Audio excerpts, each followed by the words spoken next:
भाई हम लोग अपने घुटनों पर आ जाएंगे, अपने सिर अपने खुदावंद की हुजूरी झुकाएंगे।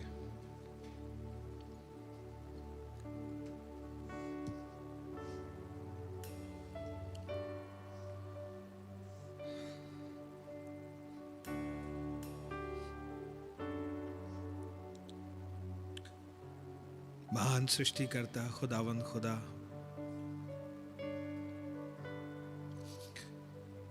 सारे कायनात को रचने चलाने वाले खुदावंद, अगम ज्योति में रहने वाले, सबसे ऊंचे पे विराजमान, सारे आदर स्तुति महिमा भक्ति के योग्य, सारी वर्शिप के योग्य प्रभु यीशु मसीह, धन्यवाद इस प्यारी शाम के लिए जो आपने हम ना चीजों को ये मौका दिया कि आपकी उपस्थिति में आ सके। प्रभु आपका बहुत शुक्र और धन्यवाद हो इस प्यारे अवसर के लिए। प्रभु वी डोंट डिजर्व इट, ये केवल आपके अनुग्रह, आपके लहू के तले हमारे लिए संभव हो सका, क्योंकि आपने हमें इस दुनिया की भीड़ से खींचा कि हम आपके पास हे अब्बा हे पिता पुकारते हुए दिल में खुदावंद आपके पास आ सके। That we have an access before you, Lord, और हम आपकी प्रेजेंस में अप्रोच कर सकते हैं। You have a provided place, Lord, under the revelation of this message जो कि आपने भाई ब्रैनम के माध्यम से दिया, ताकि हमें खुदा बना दे, हमें हमारा साल्वेशन ही नहीं करें खुदावन, हमें रिस्टोर कर दें खुदा। What a mighty work, Lord. Paradox, आपका नाम मुबारक हो प्रभु जी, आपके नाम की तारीफ हो। हाउ एक पेनफुल डिजायर है दिल के अंदर खुदावन कि आपको अपने अंदर से जीते हुए देख सके खुदा, और अधिक सबमिशन के साथ आपके साथ चल सके, ताकि हम में आप बढ़े बढ़े और बढ़ते ही जाए खुदा, ताकि अपनी फुलनेस में आप हम में से होकर के जाहिर हो सके। कमीशन का ये तीसरा हिस्सा, मिस्ट्री का ये तीसरा फोल्ड पूरा किया जा सके। ओ लॉर्ड, आपका नाम मुबारक हो प्रभु जी इस तीसरे निर्गमन के लिए। वो मेरे प्रभु, इस अंतिम वर्षा में पाए जाने वाले मैसेंजर, आपका नाम मुबारक हो, क्योंकि आपने हमें मरणहारों के युगों में से निकाल लिया खुदा और अनंतता में डाल दिया प्रभु जी। आपका नाम मुबारक हो प्रभु। वो महान मैग्नेट ने यहाँ करके हमारे लिए एक छुड़ौती की है खुदा, आपके नाम की तारीफ हो। हम अपना सस्टेंस नहीं जानते थे, लेकिन आप हमारा आईना है प्रभु जी। आपके नाम की तारीफ स्तुति और महिमा हो प्रभु जी। ओह थैंक यू फादर, इस बड़े उद्धार के काम के लिए जो आपने हमारी जिंदगियों में किया है खुदा। आपका नाम मुबारक हो प्रभु जी, खास तौर से इन अंत के समय की डीलिंग्स के लिए खुदा, जो आपने हमारे साथ की प्रभु जी, क्योंकि वो समय बहुत करीब आ गया है जब हमें उस जायंट फेथ की जरूरत है Lord, that rapturing faith Lord. प्रभु जी सच है कि थोड़ा थक गए थे, लेकिन आपका नाम मुबारक हो कि इससे पहले की हिम्मत टूट ही जाती, आपने एक लाइन बदल दी प्रभु,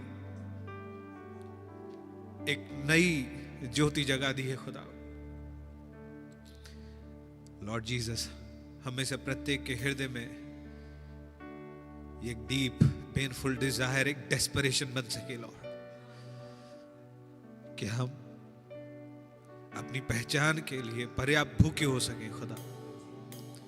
और आज की शाम सिर्फ एक मीटिंग ना हो, एक रूटीन ना हो, एक चर्च रूटीन लॉर्ड, जिसमें कि एज पर रूटीन हम आए, बैठे, अपना स्थान ग्रहण करें, दुआ में सर झुकाएं, एक सॉन्ग लीडर एक दुआ करेगा, 2 गाने गाएगा, उसके बाद ओनली बिलीव का गाना, फिर पास्टर आएंगे और वो एक स्क्रिप्चर पढ़ेंगे, दुआ करेंगे और प्रचार करेंगे, मे बी 1 घंटा 2 घंटा, और उसके बाद सुनने वाला मैं, मेरा काम यह है कि मैं कुछ बातों में हालेलुया और आमीने करूं, at my will.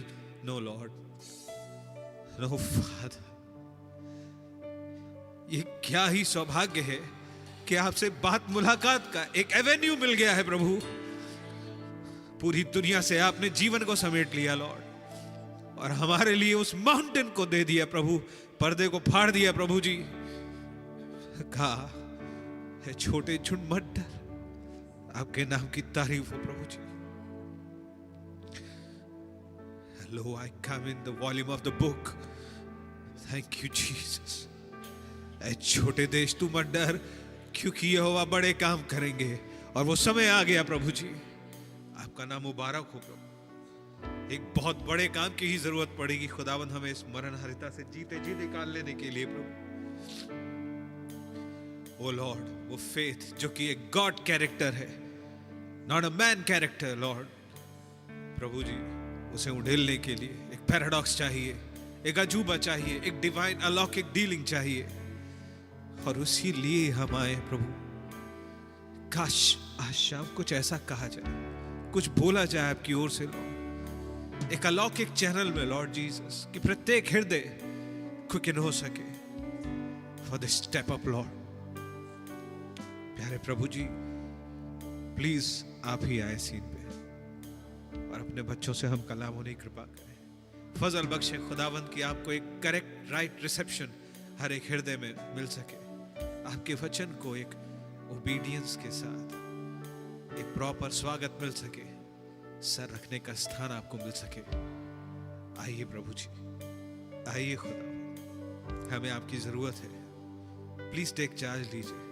हमें बहुत अकल समझ नहीं है कि हम आपको कैसे वर्शिप करें, इसलिए आपके आत्मा की अगुवाई और प्रभाव मांगते हैं, ताकि हम आपके पास आपके आत्मा के ही तले आ सकें खुदावन।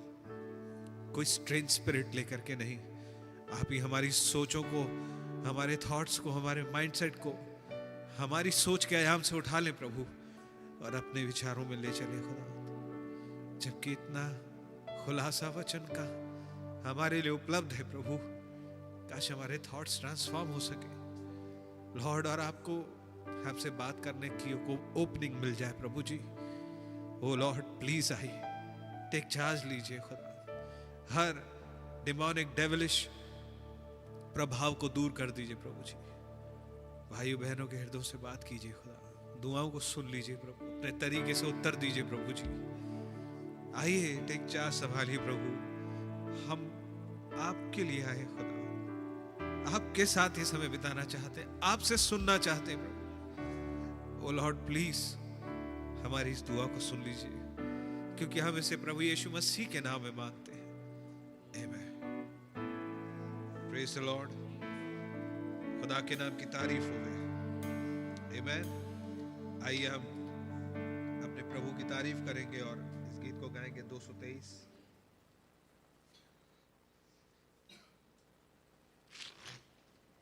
हालेलुया, स्तुति प्रभु यीशु की महान, मेरे लिए क्रूस पर हुए कुर्बान।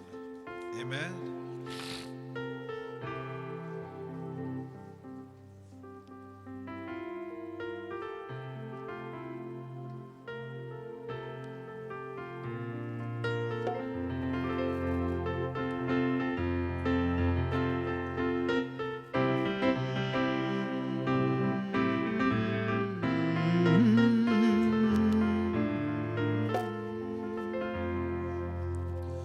हालेलुया, स्तुति प्रभु यीशु की महान, मेरे लिए क्रूस पर हुए जो है बलिदान। हालेलुया, हालेलुया, हालेलुया, स्तुति प्रभु यीशु की महान, मेरे लिए क्रूस पर हुए जो है बलिदान। हालेलुया, उन्हीं ने तो बचा लिए मेरे प्राण।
कैसे करेगा स्तुति वो जो समझा जाएगा, होगा वो बर्बाद जब होगा सारा ये जहां। कैसे करेगा स्तुति वो जो समझा जाएगा, होगा वो बर्बाद जब होगा सारा ये जहां।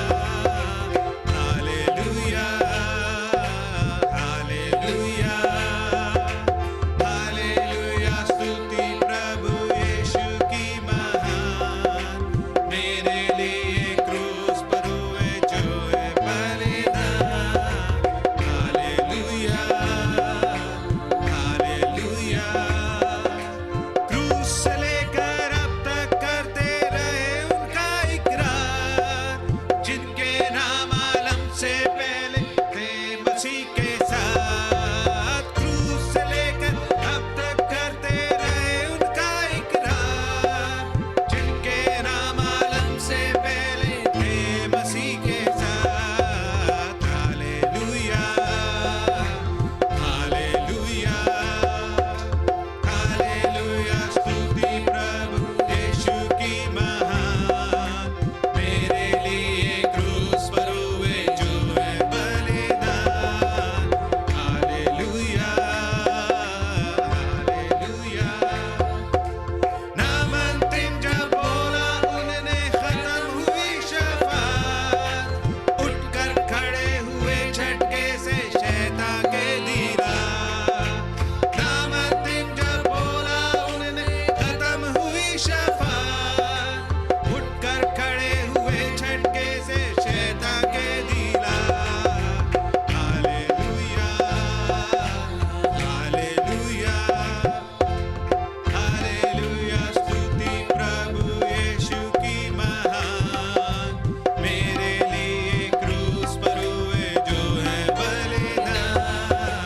Hallelujah hallelujah hallelujah hallelujah.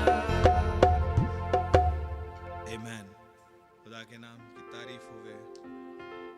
Thank you Jesus. Eyes close करेंगे। Only believe things are possible.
Sun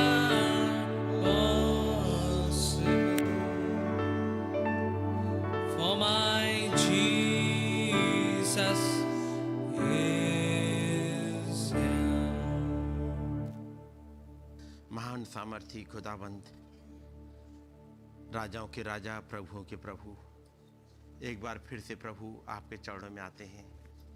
आपके द्वारा प्रोवाइडेड मेमने के लहू के तले, और आपका धन्यवाद करते हैं प्रभु कि एक बार फिर से आपने हमें दया के सिंहासन के सामने आने का मौका दिया है ताकि आपकी दया पा सकें। प्रभु, हम आपका रहम पाने ही आए हैं। प्रभु, हमारी मदद करिएगा, और आप जो दया के धनी खुदाबंद हैं, हमारी मदद करिएगा लॉर्ड, ताकि आपके वचनों को समझ पाएं। प्रभु, हमें उस आयाम में उठा लीजिएगा जहां आपसे बातचीत हो सके। यदि प्रभु हम आपके भवन आए और आपसे बातचीत ना हो पाए, आपसे मुलाकात ना हो पाए, यदि आप हमसे मुंह फेर लें या आपकी आवाज़ हमारे कानों में सुनाई ना पड़ पाए, या जब आपका वचन खुले और हमें दिखाई ना दे, तो हमारे आने से कोई फ़ायदा हुआ नहीं। और प्रभु, हम बेफ़ायदा यहाँ से जाना नहीं चाहते। प्रभु, हमारी मदद करिएगा ताकि प्रभु हम आपकी बातों को समझ पाएं, आपके इशारों को समझ पाएं। प्रभु दया करें। आप ऐसे खुदाबंद हैं, रिच इन मर्सी है हो प्रभु। आपके पास दया कोई नाप तोल के नहीं, बल्कि बहुत ऐसे अपरंपार है। आपका अनुग्रह अपरंपार है। और तब पौलुस ने कहा, जब हमारे गुनाह बहुत हुए तो ग्रेस और बहुत ऐसे आया। और प्रभु, आज हम उसी बहुतायत के समय में हैं, जबकि आप आए प्रभु। आपका सर उन ब्लेसिंग से भरा हुआ है। प्रभु, मदद करिएगा कि उन ब्लेसिंग्स का हम फायदा उठा सकें, क्योंकि श्रेष्ठ गीत का लिखने वाला कहता है, और वो कलीसिया की हालत को बताता है, कि आपने तो प्यार में होते हुए उस ब्लेसिंग्स को लेके आए, लेकिन वो स्त्री जो सो गई थी, वो ब्लेसिंग पा नहीं पाई उस समय। आप तो द्वार तक पहुंचे, खटखटाए, आपने मौके पर मौका दिया, और यहां तक कि प्रभु आपने अपना हाथ भी इस द्वार के अंदर डाल दिया। वो 5 चिन्ह उस थर्ड पुल के युग में दिखा दिए कि देखो मैं आ गया हूं। जब आपने बताया, देख मैं उन किताबों के वॉल्यूम में आ गया हूं, ओ खुदाबंद, हम आपके चरणों में आए हैं। आप प्रभु इस युग में केवल लिखित वचन तक सीमित नहीं रह गए, केवल रीमा तक नहीं, बल्कि इस युग में आपने लिखित वचन भी भेजा, आपने एक नबी को भी भेजा, और फिर आखिर में खुली किताब लेके आप खुद आ गए, ताकि अपने बच्चों को इस कियोस भरी दुनिया से ले जाएं। आपका नाम मुबारक हो। प्रभु, हमारी मदद करिएगा, हम आपकी बातों को समझ पाए, आपके साथ चल पाए, आपकी मर्जी हमारी जिंदगियों में पूरी हो। प्रभु, इस छोटे से झुंड के साथ होइएगा। आपका रहम चाहते हैं प्रभु, हमें गाइड करें। प्रभु यीशु मसीह के नाम में, आमीन। आइए, जबकि हम लोग खड़े हुए हैं, खुदावंत के वचन से निकाल लेंगे प्रकाशित वाक्य और उसका 2 अध्याय।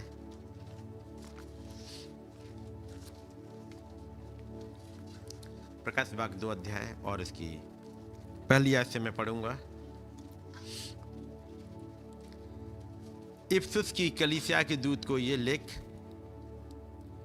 जो 7 तारे अपने दाहिने हाथ में लिए हुए है और सोने की 7 दीवटों के बीच में फिरता है, वो ये कहता है कि मैं तेरे काम और तेरे परिश्रम और तेरे धीरज को जानता हूं, और ये भी कि तू बुरे लोगों को देख नहीं सकता और जो अपने आप को प्रेरित कहते हैं और है नहीं, उन्हें तूने परख कर झूठा पाया। तू धीरज धरता है और मेरे नाम के लिए दुख उठाते उठाते थका नहीं। पर मुझे तेरे विरुद्ध ये कहना है कि तूने अपना पहला सा प्रेम छोड़ दिया है।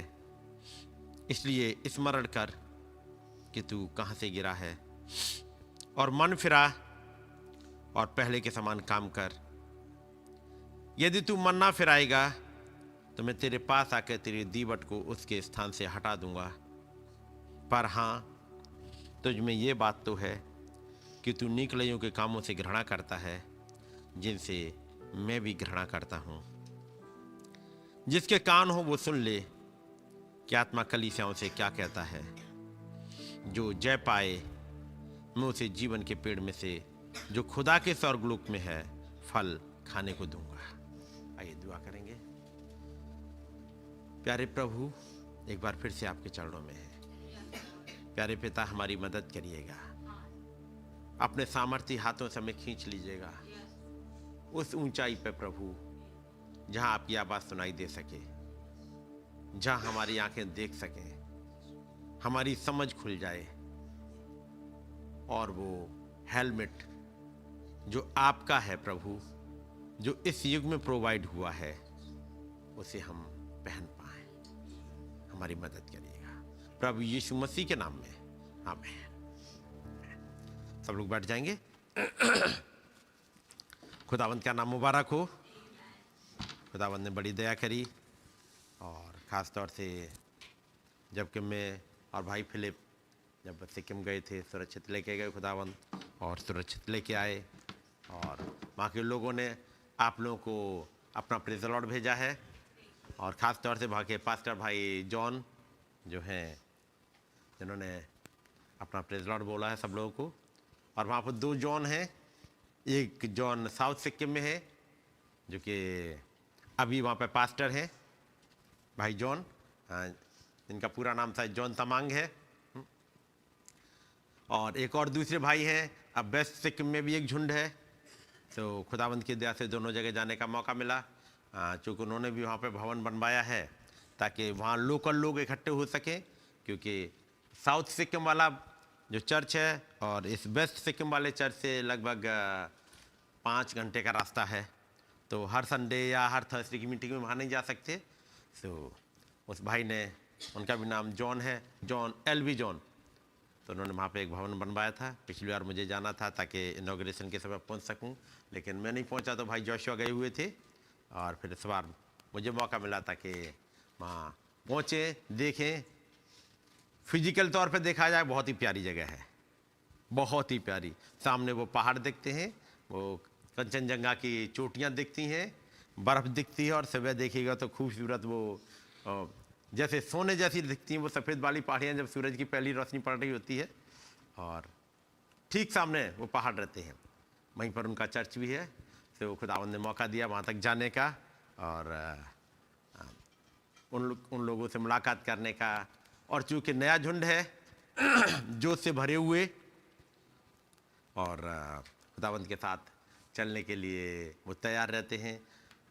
हफ्ते में, वो महीने में शायद 3 संडे वो उधर को जाते हैं, यानी साउथ सिक्किम में जाते हैं भाई जॉन के चर्च में, और एक संडे अपने यहाँ रखते हैं मीटिंग, ताकि दोनों जगह बने रह सकें। क्योंकि अभी इधर तो कोई पास्टर नहीं है, लीडर है, तो अभी भाई जॉन ही उन सबको देखभाल कर रहे हैं। तो खुदावंद का नाम मुबारक हो।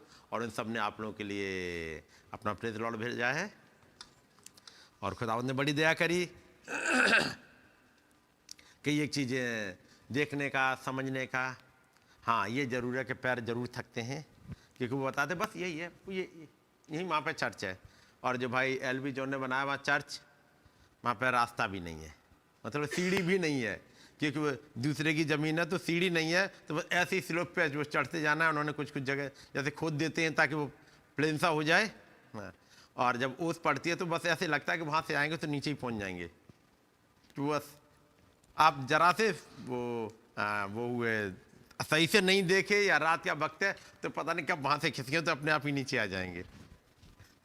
और वो कितना होगा, बस यहीं पे है। और चढ़ते चढ़ते मुझे 4 जगह तो रुकना पड़ा कि सांस ले लूँ। बस इतना ही ऊंचा है कि चढ़ते चढ़ते 4 जगह में और भाई फिलिप रुके ताकि सांस ले लें, ताकि आगे फिर बढ़ पाए। तो बस इतना ही ऊंचा है, मतलब 5-10 मिनट तो पहुंचने में लग जाता है जैसे है। वो लोग तो चढ़ जाते हैं, लेकिन तो चलने के लिए दम चाहिए, थोड़ी सी पैर सब बोल जाते हैं, लेकिन खुदा ने दया करी कि वहाँ पे पैरों में दर्द नहीं हुआ और कोई फिसले नहीं, सुरक्षित आ गए और यहाँ तक पहुँचा दिया। तो खुदावंद का नाम मुबारक हो। अब चलिए इस हिस्से को देखते हैं। पिछली बार हम लोग यहाँ से गए थे और मैंने सोचा था कि आगे वो वाला हिस्सा लिखेंगे, श्रीमानो क्या ये समय है उसका देखेंगे, लेकिन चूंकि अभी संडे की मीटिंग में नहीं सुन पाया हूँ, भाई ने क्या क्या हिस्सा लिया है, किस डायरेक्शन में चल रहा है, मैं नहीं सुन पाया हूँ क्योंकि वहाँ की मीटिंग की वजह से। तो वही हिस्सा फिर रिपीट ना हो जाए, मेरी कोशिश होगी उस हिस्से को रिपीट ना करने की, बल्कि वो हिस्सा जो भाई लेते जा रहे हैं और कहीं छूट गया होगा तो मैं कोशिश करूँगा उन वाले हिस्से को, ताकि ये समझ में आ जाए कि कौन से चिन्ह की बात कर रहे हैं भाई ब्रानम। क्योंकि वो कह रहे हैं श्रीमानो क्या ये अंत का चिन्ह है? कुछ चल रहा है जिंदगी में, कई घटनाएं हुई हैं, कुछ सपने आए हैं, कुछ दर्शन आए हैं, और वो एक दिन की घटना ही नहीं है, एक लंबे समय का जिक्र है। क्योंकि भाई ब्रानम लेके आएंगे उस जब मैं छोटा लड़का था और जब मैं जो एनेस्थीसिया का इंजेक्शन लगाया गया, एनेस्थीसिया दिया गया और तब मैं बेहोश हो गया था, नीचे जा रहा था। फिर वो पश्चिम में एक क्रॉस दिखाई दी और जो कुछ एक औरत मिली थी, उसने कहा तुम यहाँ के हो, तुम्हें पश्चिम में जाना है। या जो कुछ भी उन्हें बता रहा था कि पश्चिम में पैदाइश से लेकर के, और ये वैसे भी अपने आप पश्चिम जाने के लिए रहते थे। फिर जब वो 14 साल के हैं, एक कविता लिख रहे हैं सुदूर पश्चिम में, वो एरिजोना की पहाड़ियों में। क्या था, कुछ चल रहा है अपने आप और वो खुद नहीं समझ पाए हैं। इसलिए उस वाले मैसेज में वो ये भी कहते हैं कि मेरी वाइफ कहती है कि मैं तुम्हें नहीं समझ सकती बिल्ली। तो भाई ब्रानम क्या कहते हैं, मैं खुद नहीं समझ पाता हूं क्या चल रहा है मेरे साथ, मैं खुद भी नहीं समझ पा रहा हूं। पश्चिम पश्चिम कहां जाना है? पश्चिम अभी क्या है वहां? पश्चिम में कुछ था। और एक ऐसी घटना मैं कहूंगा इस पिछले 6000 साल की नहीं, बल्कि वो किताब आनी थी जो जगत की उत्पत्ति के समय से बंद कर दी गई थी, वो आकर के खुल जाए, है ना। और जब खुल रही है किताब, इस वाली किताब का मैसेज पौलुस को भी मिला। उसने देखा किसी को एक हेलमेट पहने आते हुए, है कि नहीं? पौलुस ने देखा होगा उस हेलमेट को पहने आते हुए, जो ये फोटो सामने लगा हुआ है। और उसने कहा खुदा के हथियार, खुदा से नहीं बल्कि जो खुदा खुद पहनते हैं, यदि खुदा पहनते हैं वही आपको हथियार दे दें। यदि एक सैनिक अपनी टोपी, अपने हथियार किसी को दे रहा है, क्या मतलब क्या है? अब उसको सैनिक बना रहा है, सैनिक को ही तो दिया जाएगा। तो यदि खुदा अपना हथियार दे रहे हैं, अपना सामान दे रहे हैं, तो कर क्या रहे हैं? वो आपको खुदा बना रहे हैं, वो आपको खुदा बनाने ही आए।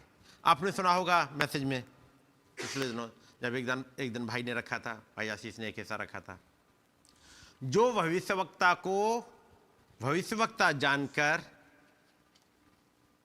उसका आदर करे वो भविष्यवक्ता का रिवॉर्ड पाएगा। पढ़ा है ना?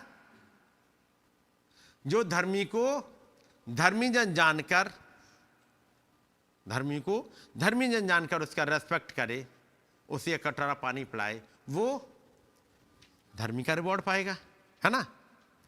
क्या होता है भविष्यवक्ता का रिवॉर्ड? पढ़ा तो है, जो भविष्यवक्ता को भविष्यवक्ता जानकर उसका रेस्पेक्ट करे। पढ़ा है ना? मेरे साथ निकाल लीजिएगा, शायद ये मत्ती की इंजील 10 अध्याय है, क्योंकि वो चीज़ें जब बड़ी तेजी से बोलते जाते हैं भाई, कई बार मिस कर जाते हैं। लेकिन यदि याद हो मत्ती 10 और इसकी 41वीं आयत, जो भविष्यवक्ता को भविष्यवक्ता जानकर ग्रहण करे वो भविष्यवक्ता का बदला पाएगा, और जो धर्मी को धर्मी जानकर ग्रहण करे वो धर्मी का बदला पाएगा। मैं पहली बार इससे पहले थोड़ी देर रुक रहा हूं। जो भविष्यवक्ता को भविष्यवक्ता जानकर ग्रहण करे वो क्या पाएगा? भविष्यवक्ता का बदला। क्या होता है भविष्यवक्ता का बदला?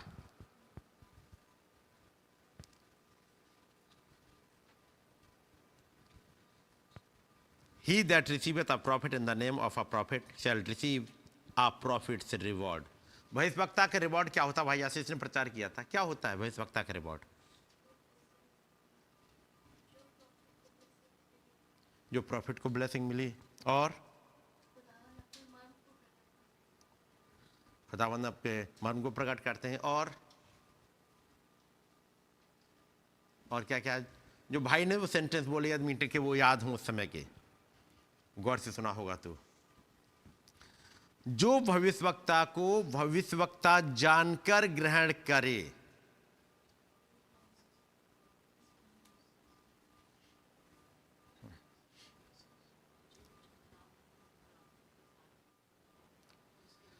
प्रॉफिट का रिवॉर्ड आपको प्रॉफिट बनाना है। प्रॉफिट का रिवॉर्ड जो भाई ने सेंटेंस लिया था, वो भविष्यवक्ता का बदला, रिवॉर्ड, प्रॉफिट से रिवॉर्ड, यानी प्रॉफिट बनोगे।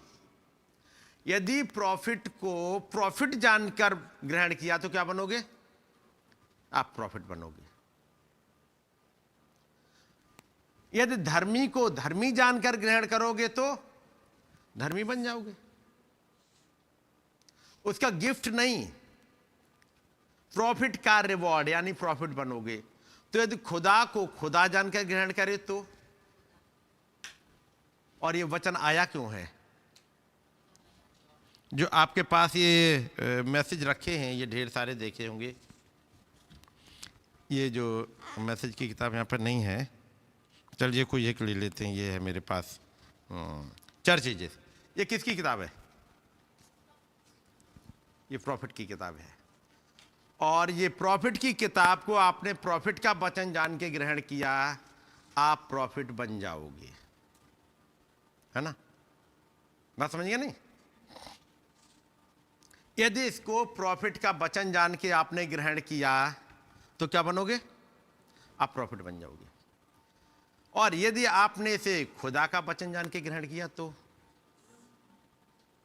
और एक बड़ी भीड़ एंड टाइम मैसेज में इसे नबी का मैसेज जानती है और यहीं तक रह जाते हैं। इसे क्या कहते हैं? नबी का मैसेज है। नबी केवल माउथ पीस थे, याद रखिएगा। बढ़ क्यों नहीं पाते आगे तक?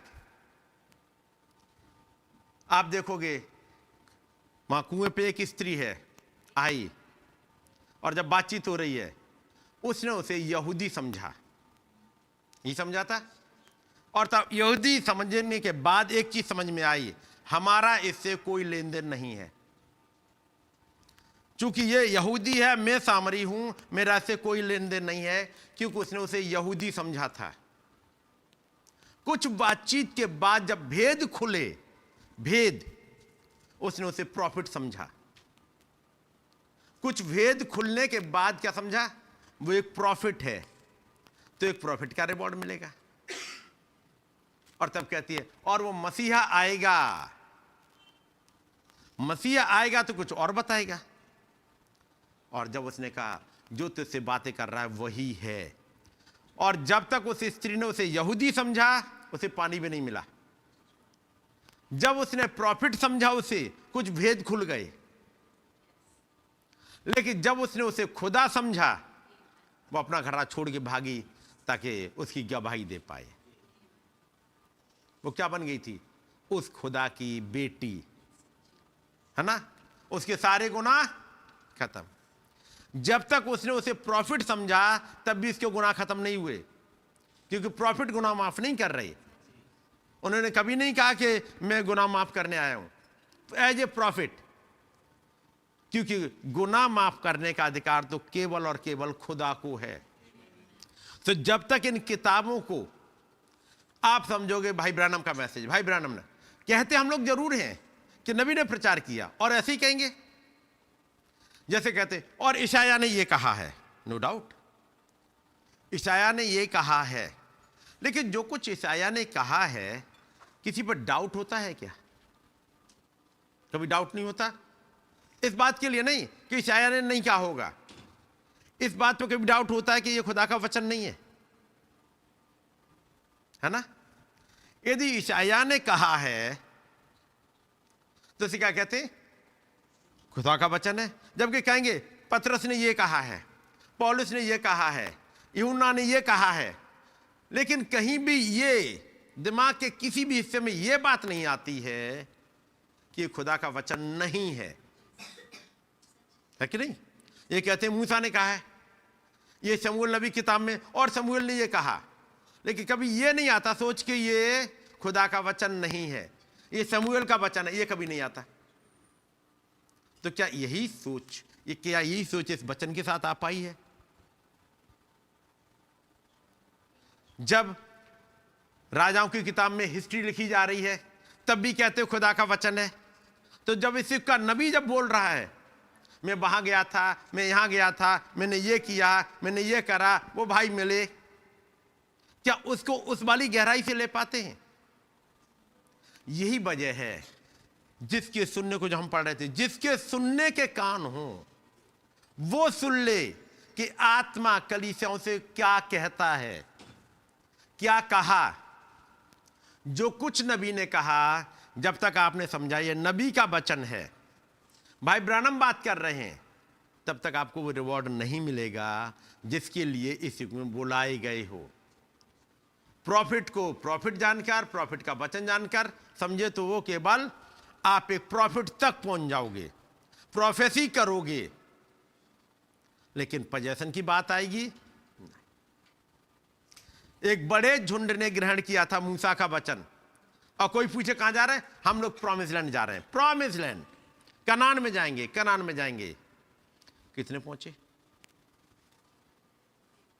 लेकिन जब समझ में आ गया, जिनको समझ में आ गया खुदा का वचन है, तो वो मूसा पे भरोसा नहीं कर रहे, वो कर रहे हैं हम उन पे जीतेंगे, वो कितने ही बड़े जाइंट हो, कुछ भी हो, क्योंकि लड़ाई लड़ने के लिए मूसा नहीं जा रहा, खुदा जा रहे हैं। और खुदावंद ने प्रूव भी करा, जब अमालेकियों ने मारा तो यहोवा निस्सी उतर के आए और मूसा से कहा, मूसा तू बैठा आराम से, तू अपने पास हाथ उठा, तुझे लड़ने में जाने की जरूरत नहीं है, मैं जाऊंगा। और मूसा नहीं जा रहे बल्कि खुदा जा रहे हैं, यहोवा निस्सी वो बढ़ रहे हैं। तो जब तक खुदा के नबी के द्वारा बोले गए वचन को खुदा का वचन नहीं जानेंगे, आप खुदा का रिवॉर्ड नहीं पाओगे, यानी खुदा नहीं बन पाओगे। और ये वचन आया खुदा बनाने के लिए, है ना? तो ये पॉइंट समझिएगा कि वचन आया क्यों है। वो किताब जिस पर रोशनी नहीं पड़ी, जगत की उत्पत्ति से वो रोशनी पड़ी है, और चूंकि उस पर कभी रोशनी पड़ी ही नहीं, मुश्किल वहां आती है।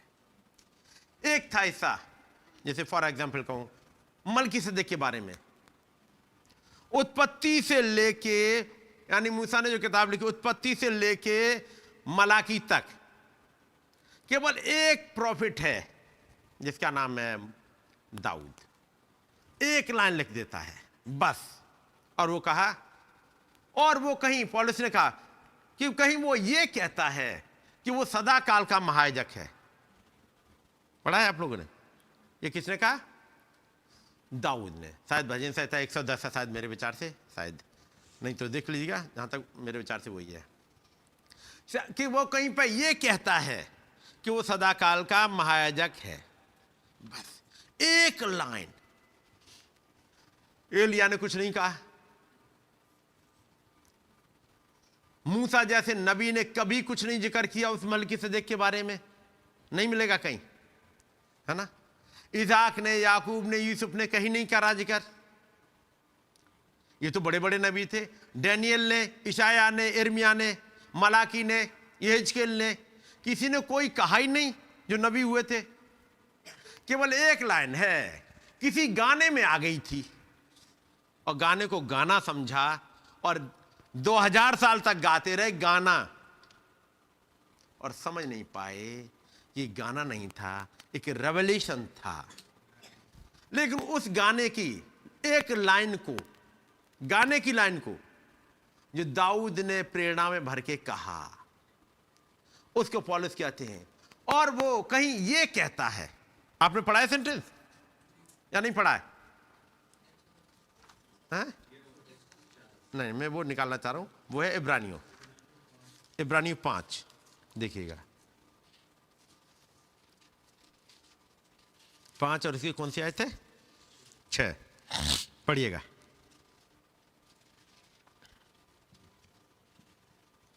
छठी। हाँ, छठी। इसी प्रकार वो दूसरी जगह भी यह कहता है, तू मलकीसेदेक की रीति पर सदा के लिए याजक है। बस इतनी लाइन है और दाऊद ने गाई है भजन संहिता 110 में, निकाल लीजिएगा।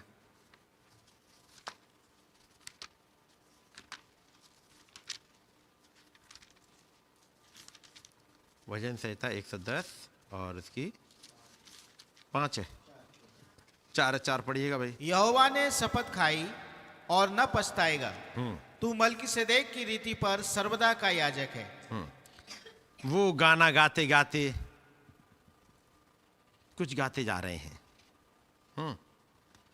और क्या गा रहे हैं, जरा पहले से पढ़ दो। मेरे प्रभु से यहोवा की यह वाणी है, तू मेरे दाहिने हाथ बैठ, जब तक मैं तेरे शत्रुओं को तेरे चरणों की चौकी ना कर दूं। और ये हिस्सा पौलुस एक जगह फिर उठाएंगे, है ना, इसी वाले को, मेरे प्रभु से यहोवा की। पूछो दाऊद, ये कौन सा प्रभु है? इस यहोवा के अलावा तुम्हारा और प्रभु कौन है? मेरे प्रभु से यहोवा की यह वाणी है, तू मेरे दाहिने बैठ, जब तक मेरे तेरे शत्रुओं को तेरे चरणों की चौकी ना कर दूं। तेरे पराक्रम का राजदंड यहोवा सिय्योन से बढ़ाएगा, तू अपने शत्रुओं के बीच में शासन कर। तेरी प्रजा के लोग तेरे पराक्रम के दिन स्वेच्छा बल चलाते हैं, तेरे जवान लोग पवित्रता से शोभायमान और भोर के गर्भ से जन्मी हुई ओस के समान तेरे पास हैं। यहोवा ने शपथ खाई है और ना पछताएगा, तू मलकीसेदेक की रीति पर सर्वदा का याजक है। प्रभु तेरे दाहिनी ओर होकर अपने क्रोध के दिन राजाओं को चूर कर देगा। वो जाति जाति में न्याय चुकाएगा, रणभूमि शवों से भर जाएगी। वो लंबे चौड़े देश के प्रधान को चूर चूर कर देगा। वो मार्ग में चलता हुआ नदी का जल पिएगा, इस कारण वो सिर को ऊंचा करेगा। और तब आगे कहते हैं, यह की स्तुति करो। कुछ है दाऊद, और इस एक एक सेंटेंस को पौलुस ने फिर वहां समझाए हैं। वो कहीं पर उठा लेते हैं, है ना, वो इनकी एक आयत को उठा लेते हैं और उसके बाद न जाने कहां कहां पौलुस लेके चले जाते हैं।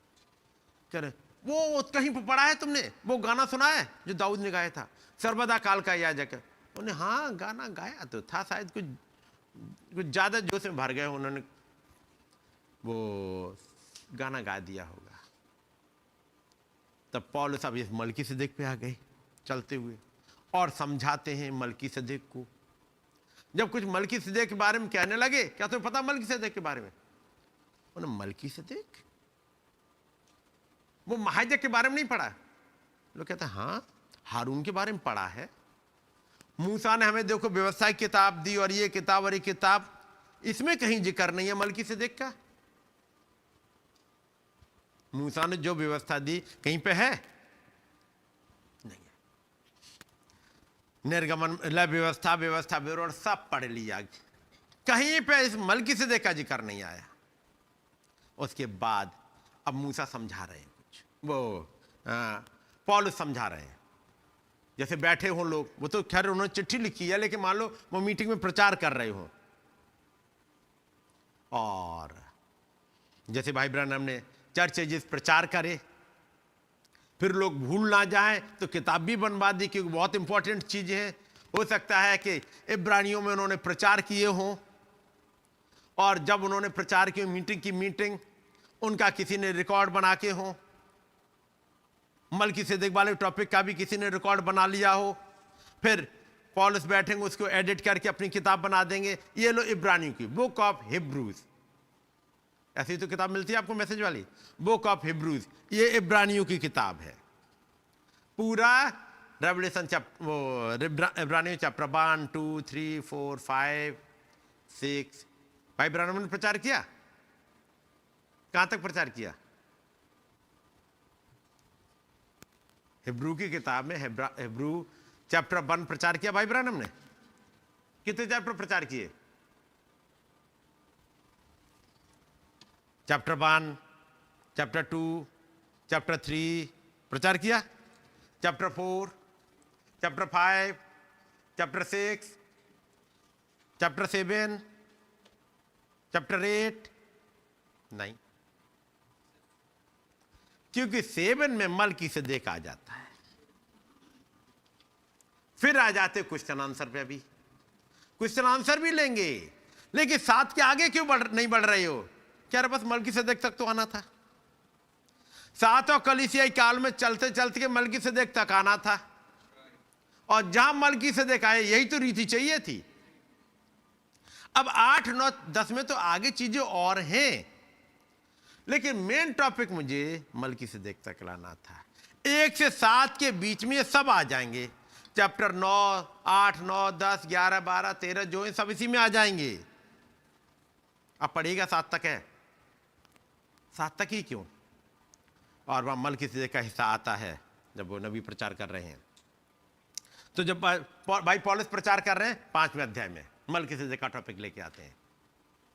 हो सकता है मीटिंग में लोगों को मलकीसेदेक, आज मलकीसेदेक के बारे में बहुत ज्यादा बोल रहे, क्या है मलकीसेदेक में? यार पता नहीं, वो हिस्ट्री की किताब उन्होंने उठाई, वो शालेम का राजा मलकीसेदेक के बारे में कुछ। फिर आ गए 7वें अध्याय में और कह रहे हैं हारून की रीति पर यदि सिद्धता मिल जाती तो मलकीसेदेक की रीति पे एक और महायाजक क्यों आता? पढ़ा है ना, 7वें अध्याय में मिलेगा। उसका मतलब मलकीसेदेक की रीति पर सिद्धता नहीं, हारून की रीति पर सिद्धता नहीं है। अच्छा, क्या तुम हमारे प्रॉफिट मूसा से बड़े हो? क्या हमारे बाकी नबियों से बड़े हो? उन्होंने बताया मूसा की किताब और हारून महायाजक। तब वो कहते हैं हारून महायाजक एक समय के लिए काम करेगा। हारून महायाजक की पद्धति आपके गुनाहों को केवल ढकेगी, आपको आपकी थियोफनी नहीं दिलवाएगी, आपको जजमेंट से थोड़ी देर के लिए बचाए रहेगी। वो इतना बचाए रहेगी कि एक एप्लीकेशन आपकी लग जाए कि जज साहब हमारे वकील अभी नहीं आए हैं, वो वेट कर रहे हैं, वो आ जाएं तो फिर आगे हमारा केस खोलिएगा, अभी मत खोलिएगा। उन्होंने कहा ठीक है, इनको एक तरफ रहने दो, अभी इनका केस अभी नहीं चलेगा। पिछले 4000 साल से केस नहीं चला। फिर वो एडवोकेट आए, उनका अब एडवोकेट हाजिर है? उन्होंने कहा हाँ हाजिर है। हाँ बताओ, इन्होंने ये गुनाह किया, ये किया, इनका ये कर्जा है, ये क्या है? उन्होंने कहा ये लो पेमेंट का पूरा सर्टिफिकेट, ये तुम्हें यही चाहिए, इनका कर्जा बहुत था, ये लो सर्टिफिकेट, ऑल पेड, सब कुछ पे किया जा चुका है, ऑल क्लियर, उन्हें सब कुछ, ये उनका ये भी ऑल पेड। इन्होंने जो किया, इन्होंने जो सोचा, ये आगे जो कुछ करेंगे, ऑल पेड। मतलब इन पे आप केस नहीं चल सकता। केवल यही नहीं कि पुराने वाले, आज मैं पे करे जा रहा हूं और आगे जो करेंगे भी ऑल पेड। तेरे पास किताब में तो वो होगा जो इन्होंने करा है, मैं उसका भी पे कर रहा हूं जो उन्होंने सोचा और आगे सोचेंगे, ऑल पेड। अब उन्होंने कहा छोड़ो सबको, हर एक को और इनकी थियोफनी मैं लेके आया हूं, इनकी अनंतता मैं लेके आया हूं। मैं ऐसे ही नहीं लेके आया।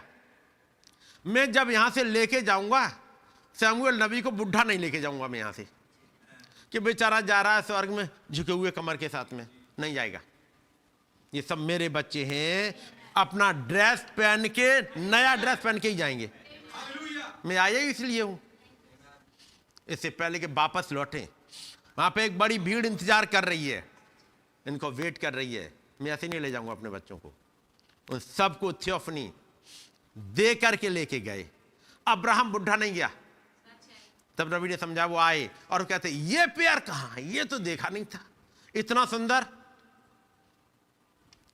यानी वो महान खुदावंद ने कहा ऑल पेड, मलकीसदेक की रीति पर सब कुछ पे, और हारून की रीति पे अगली साल फिर आना, फिर अगली साल जो कुछ कर लोगे फिर आ जाना और एक सेक्रीफाइस चढ़ा देना। लेकिन तब भी माफ नहीं हुए हो, ढके हुए हो।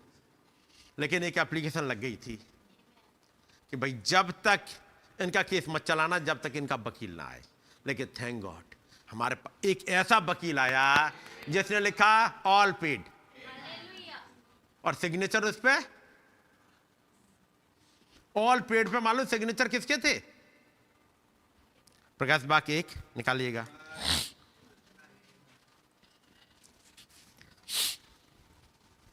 प्रकाश बाग 1 और उसकी 3री आयत। धन्य है वो जो इस भविष्यवाणी के वचन को पढ़ता है। अब कोई किताब है जिसमें भविष्यवाणी के वचन लिखे हुए हैं, और वे जो सुनते हैं और इसमें लिखी हुई बातों को मानते हैं, क्योंकि समय निकट है। यूहन्ना की ओर से, किसकी ओर से? यूहन्ना की ओर से। पूछो यूहन्ना आप कौन हो? उन्होंने कहा मैं तो बस राइटर हूं। लिखवाया किसने? कह रहा वकील साहब ने। यही यूहन्ना लिख रहा है, हे भाइयों मैं तुमसे कहता हूं कि गुनाह मत करो, लेकिन बाई चांस गुनाह हो जाए तो हमारा एक एडवोकेट है। कह रहा उसी की तरफ से है, ठीक है नहीं? उसी एडवोकेट की ओर से जो 7 कलीसियाई कालों के बीच में चलता फिरता रहा एज ए एडवोकेट, है ना? तो एडवोकेट कौन है? यीशु मसीह। यीशु मसीह एडवोकेट की ओर से। चलिएगा, चिट्ठी किसके नाम से? उसकी ओर से, जो है, जो था और जो आने वाला है। और उसके साथ अब उस चिट्ठी पे सिग्नेचर है। जो किताब आप पढ़ रहे हो प्रकाश बाग एरा गैरा किताब नहीं है, जो ऑल पेड वाली किताब है वो एक किताब है, उस पर यूहन्ना ने लिखी। अब बता रहे हैं यूहन्ना इंट्रोडक्शन। ये है पहला अध्याय, वो है जो जिसे कहते हैं ना प्रीफेस, या कह दो वो आगे इंट्रोडक्शन के आगे है क्या, है ना? जो डॉक्यूमेंट होते हैं, अब जैसे कोर्ट में जाओ तो आगे जो कुछ लिखा जाएगा वो ठीक है।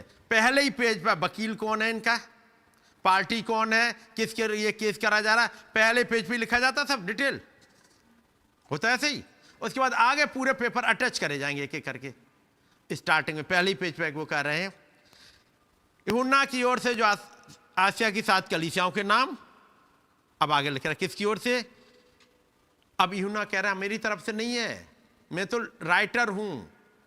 कौन? उसकी ओर से, जो है, जो था और जो आने वाला है। नबी ने फिर समझाया चर्चे जी की बुक में, जो है, जो था और जो आने वाला है। क्या किसके साइन है? ये क्या था, क्या है और क्या होगा।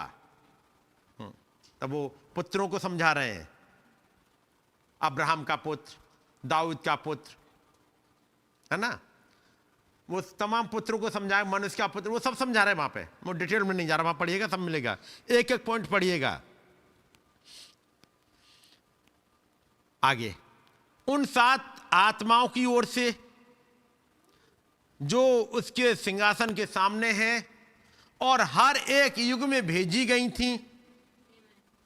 हर एक युग में, ये 7 युगों में भेजी गई थी एक एक करके। उसका मतलब इस वाली चिट्ठी पे उस आत्मा के भी साइन होंगे जो पौलुस के अंदर आई, जो इरेनियस, मार्टिन, कोलंबस, सबके अंदर हर एक के साइन होंगे इस पे, उस आत्मा के जो इन लोगों में काम करे। अगला, और यीशु मसीह की ओर से जो विश्वास योग्य साक्षी। अब मोहर देखो क्या क्या लिखा है, मोहर जो मोहर लगती है ना, कौन कौन सी मोहर, देखो क्या क्या लिखा है उस मोहर के नीचे। यीशु मसीह की ओर से नीचे विश्वास योग्य साक्षी, मरे हुओं में से जी उठने वालों में पहला उठा। अच्छा, और पृथ्वी के राजाओं का हाकिम। मोहर पे जी और लगा दिया मोहर संग में ना, क्या लगाया? पृथ्वी के राजाओं का हाकिम। ये सबके ऊपर आ गए आगे। अब उनकी तरफ से तुम्हें शांति मिलती रहे।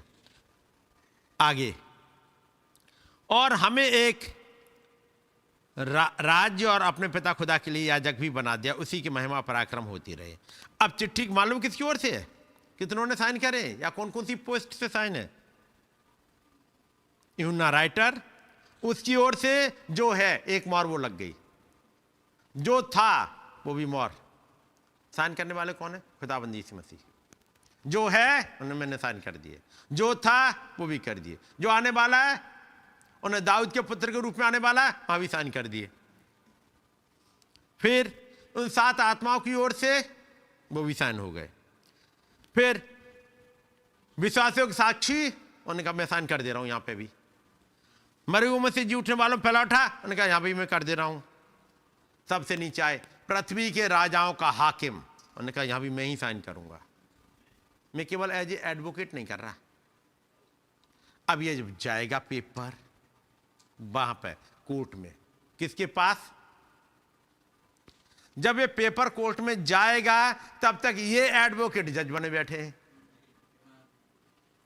अब वो देखते हैं पेपर को, ऊपर ही देख लिया उन्हें, अच्छा नाम जन जन के जरा नाम बुला देता, वो आ जाओ तुम पहले।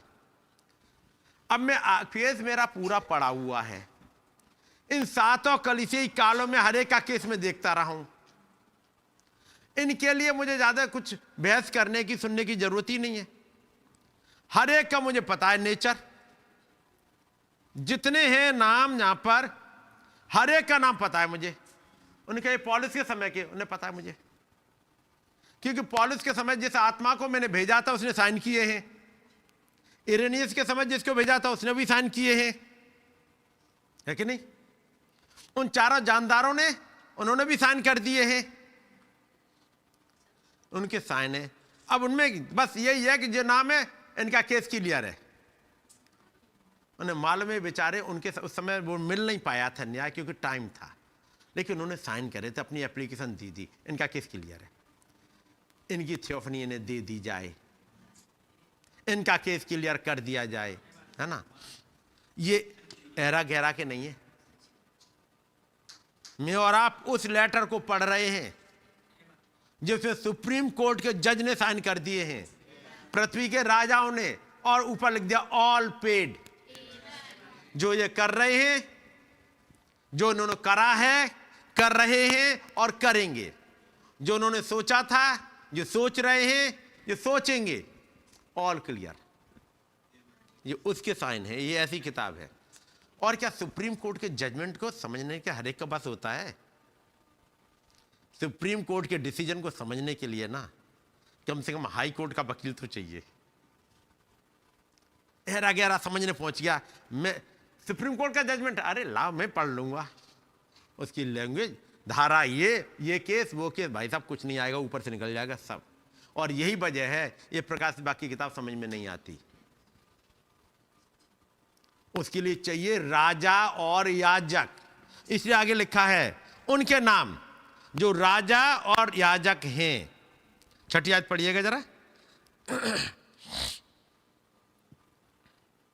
और हमें राजा, और हमें एक राजा और अपने पिता के लिए याजक भी बना दिया। हाँ, हमें उसने किंग्स बनाए हैं, अंग्रेजी में लिखा है and has made us kings and priest unto God and his father.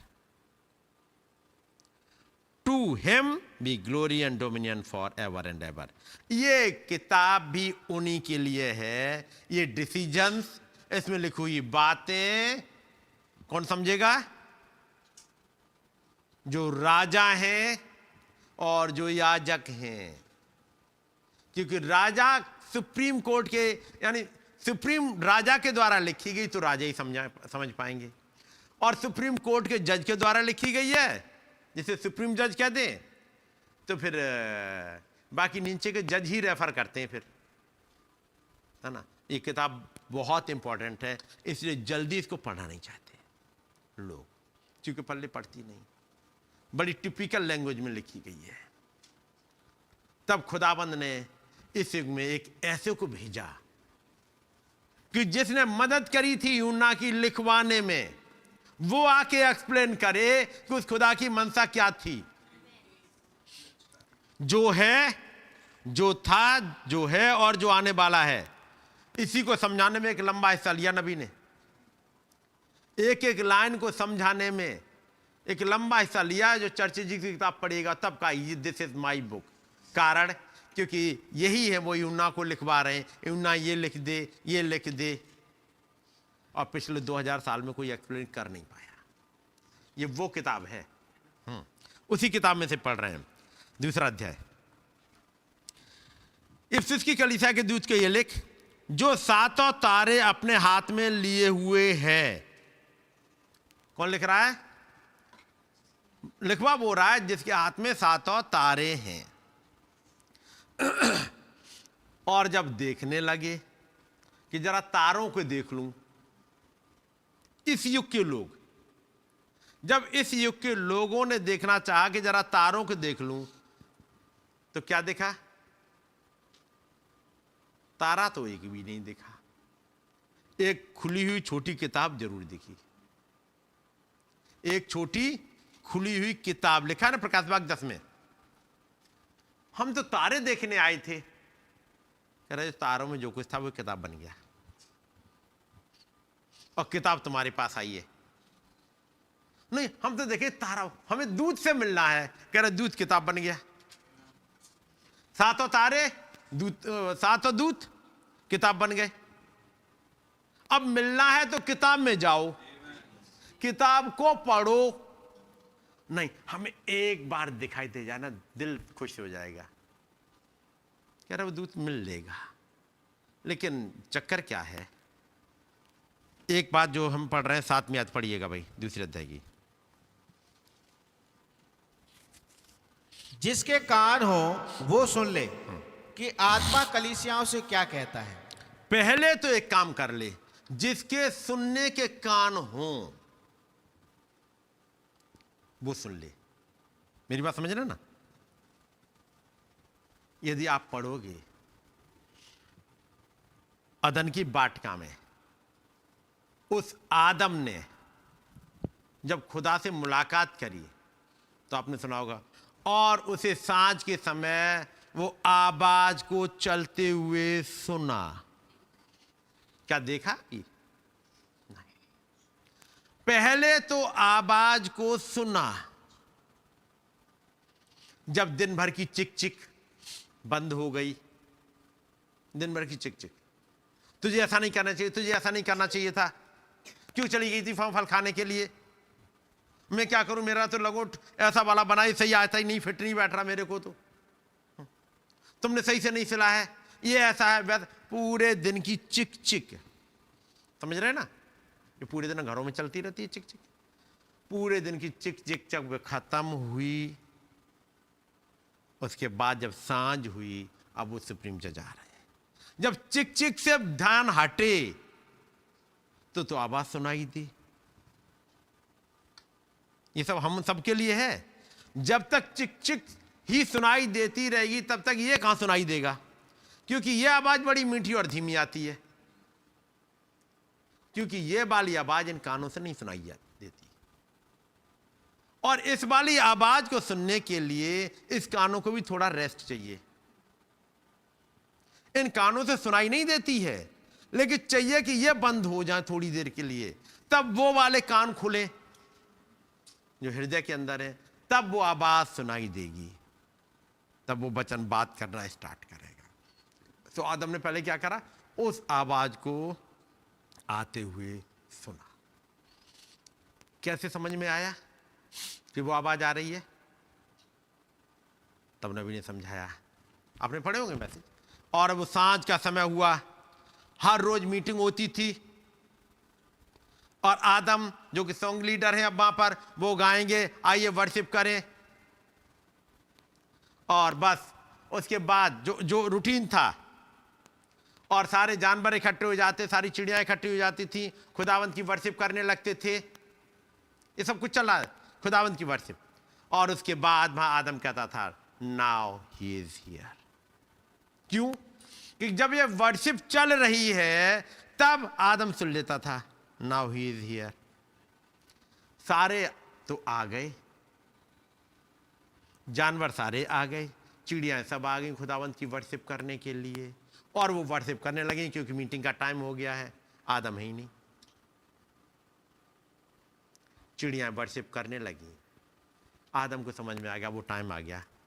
फिर कहीं समझ में आ गया कुछ चलने की आवाज, वो आवाज, वो तो आ गए अपने टाइम पे। और आने के बाद पूछते हैं पास्टर जी कहाँ हैं, आके लीडर कहाँ है? जो टाइम पे जो होना चाहिए वो है ही नहीं।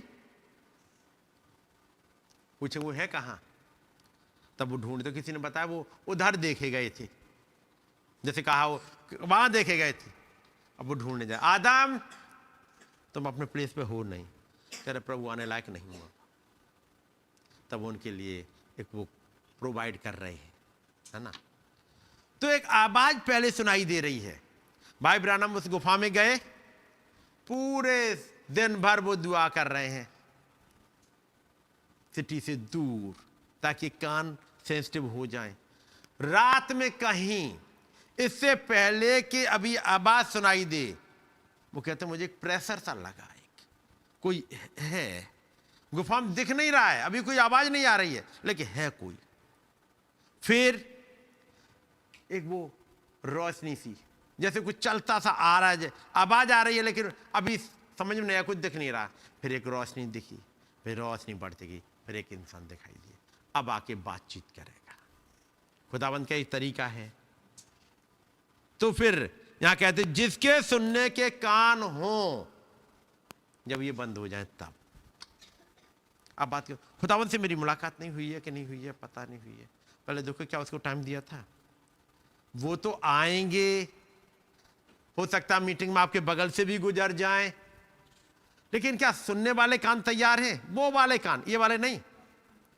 तब वो गुजरेंगे पास से तो आपको समझ में आए हाँ आज मेरी बातचीत होगी, क्योंकि वो आएंगे तो कुछ करेंगे। जब वो आते हैं आपकी थियोफनी में से होकर आपसे बातचीत करते हैं, तब भेद खुल जाते हैं। अब्राहम का नहीं, याकूब का नहीं, आपका अपना।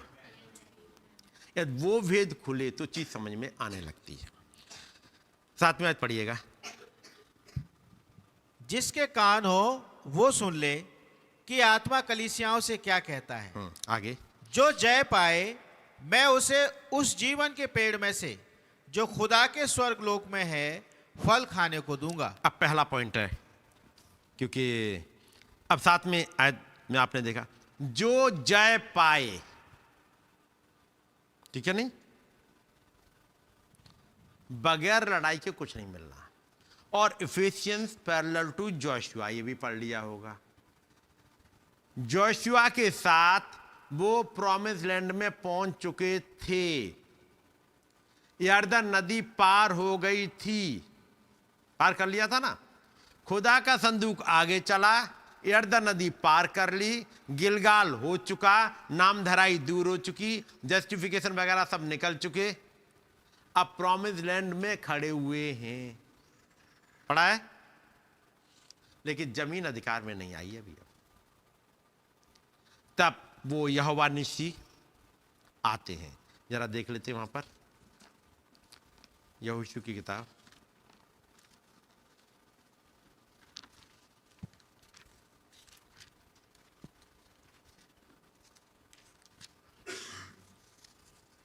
और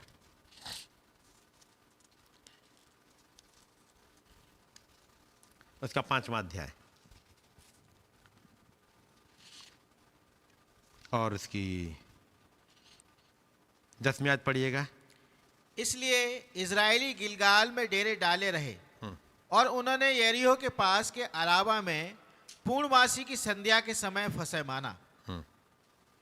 ठीक है, अब यहां पर फसह के दूसरे दिन से उस जगह को अन्न खाने लगे। ठीक है नहीं? अब 12वीं आयत पढ़िएगा। और जिस दिन वे उस देश की उपज में से खाने लगे उसी दिन सवेरे को मन्ना बंद हो गया जी। और इजरायलियों को आगे फिर कभी मन्ना ना मिला, परंतु उस वर्ष उन्होंने कनान देश की उपज में से खाया। उस वर्ष उन्होंने कनान देश की उपज में से खा लिया। ठीक है नहीं? अगली आयत। जब यहोशू यरीहो के पास था तब उसने अपनी आंखें उठाई और क्या देखा कि हाथ में नंगी तलवार लिए हुए एक पुरुष सामने खड़ा है। और यहोशू ने उसके पास जाकर पूछा, क्या तू हमारी ओर का है या हमारे बैरियों की ओर का? तब उसने उत्तर दिया, नहीं, वरन मैं यहोवा की सेना का प्रधान होकर अभी आया हूं। तब